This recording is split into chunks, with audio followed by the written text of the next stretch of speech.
additional, well, a couple of things. I first of all want to reiterate what Gladys said. There's a strong heritage in this region for successful enterprise, generations of industries that have flourished here, and I think that is a good platform for inspiring growth as we move forward. I think a second asset that we haven't really talked about well here is the professional kind of economic development acumen here. I think that the work that Kathy does and Tim and others around this table know their business and are going to be able to represent that well. And I think the last thing, which is a critical asset, is notwithstanding the economy, and we're coming out of this global economic recession, I think the political environment at the federal and at the state level and at the local level have demonstrated the ability to really arrive at consensus around helping this region in moving extraordinary resources and dollars and commitment to it. And that's a real asset to this effort. So I won't add anything new, so I'll just underline a couple of things. I agree 100% with what Kip said about the quality of life in the region. I was out at a meeting on 495 a couple of days ago, and the people on 495 were complaining they can't get people from Boston to go out to 495. And, you know, we're never going to be Boston. There are people who want to live in Boston, who want to live in New York, who want to live in Silicon Valley, and they're going to live there, but there's a lot of people who I think very much would like to live in a region like this. And, you know, for all the reasons that several people have mentioned, it's a great place to locate. The other thing I'll underline is energy, and in particular having Holyoke Gas and Electric, just in terms of its being a muni, and on top of that, I think being very entrepreneurial, flexible, and all the good things that I've seen come already from what appears to be sort of all the great things that they've done. Thank you. John, anything to add? So I have this long list, and everything's crossed out because everybody's already said it already. I'll add two things. One is I wanted to build on a thing that Eric said. He talked about creativity kind of in and around the region. I think also creativity in the city government and its institutions, at least that I've observed as we've brought ourselves into the community, is a real asset and one to be valued and nurtured. I think also Jim compared this region to the 495 region. I think there's a sense of urgency here. When you're down a bit, you fight a little harder, and I think at the end of the day, that's a major asset. Certainly, when I compare eastern western Massachusetts to western Massachusetts, it's not bad to be a little hungry.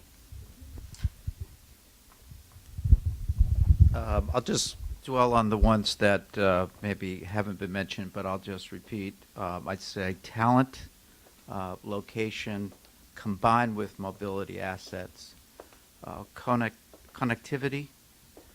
One that hasn't been mentioned is, for lack of a better word, sort of in-place knowledge factories. Affordability, living quotient, which has sort of been mentioned, but also that has to be tied to the attraction amenities, natural resources, bike paths, stuff other than what people do when they work. And last but not least, and maybe it should be toward the, I think this region has this collaborative disposition. It has a tendency, perhaps because it's always competing, because it has to be more collaborative than most regions. And I don't think a lot of the people in our region understand that. I think you only understand if you go outside. Ditto, ditto, ditto, ditto, ditto. No. I think that I agree with what John's saying. You have to fight harder, so it's local collaboration as well as regional collaboration. We do permitting pretty quickly. There's both urban and rural in the community. There's the crossroads of New England. We have a vision, the infrastructure, available inventory. There's good team of city partners as well as regional partners. Strong artists and cultural community, and I could go on. So I think most of the others have been mentioned. Thank you. A couple more. And then Dan, I'm going to ask you, on some of these where you want to drill down a bit on assets, and then we'll move on to another question. Thank you. I think we're uniquely positioned, especially being a mid-market area. When I say uniquely positioned, we already have in place medical facilities that are well known, unique attractions, all the colleges and universities that we spoke about, and it's always comes back to a lot of times dealing with businesses. What is the quality of life? What are the things outside of work that my employees can do? And I think we accomplish a lot of those, especially with the limited congestion that we have compared to the much larger cities. So there's a few unique opportunities that we have that we can sell ourselves. Yeah, one thing perhaps that hasn't been mentioned is I think we have the advantage of scale. We're large enough to have a variety of resources to be brought to bear, but small enough not to be overwhelmed by some of the issues that we confront. And I think we also have the advantage of being poor. And we've been poor a long time, and I think that's helped us in some way. Folks have mentioned the notion that we collaborate. We have a sense of urgency that's been mentioned, and I think that all grows out of the fact that you certainly don't take things for granted here. Well, I'd like to give you both sides. I did have a consultant from MIT and a former vice president of Rouse Company many years ago come here. And he loved this city because he thought it was a very well engineered city. Of course, as you know, it was engineered as the first one of the early industrial cities. One of the, I agree with all the assets that Alan mentioned and others mentioned. One they didn't mention is we have a lot of drinking water in this city. We have several reservoirs that are very good. And we have we're surrounded by higher education that's very good.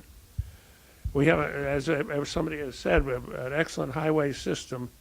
And of course, that shortens commuting time. It's a nightmare in Boston to get around, as you know, in all the traffic and so forth. And in a way, we have an advantage of being part of Massachusetts. And we also have a disadvantage of being part of Massachusetts. And the disadvantages is the high cost of our government, and also Western Mass is a minority, is not well represented in our state government. We're much a minority, and that hurts us a lot because even though Boston is very high cost, they get a lot more than we do. And the reason is they have the clout to get it, that's why. Regulations are terrible, as Bill and I have been facing for the last 3.5 to 4 years, trying to put a road into the Holyoke Community College. And we've been tied up in red tape for all that time, and we had to vote. We must have spent we're going to be spending about $250,000 before we get anywhere in putting in the road. So the regulations here are terrible. And they're not, and the people involved are not very cooperative for the most part. Now, there are some people, obviously, in this room especially, that are very cooperative. Healthcare costs are high in Massachusetts. And the opportunity for younger people, especially in Western Mass, as one who has 5 kids, 4 of them are out of this area. All are college graduates. So opportunities don't exist for them after they make the investment in their higher education. So we're exporting educated people from this area. We're not importing them.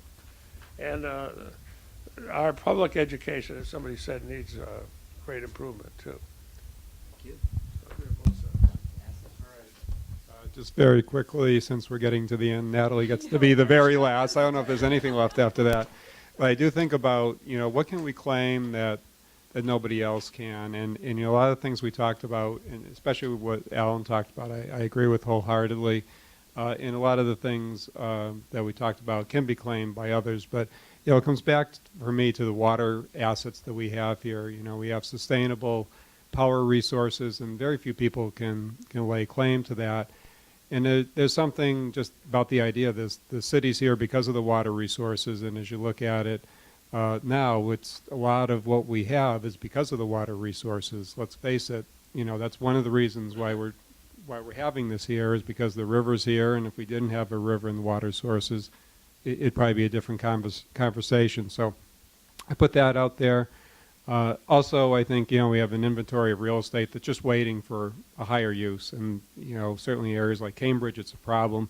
Here, I'm sure Kathy can show you a lot of different properties that are available to be redeployed into higher uses. So.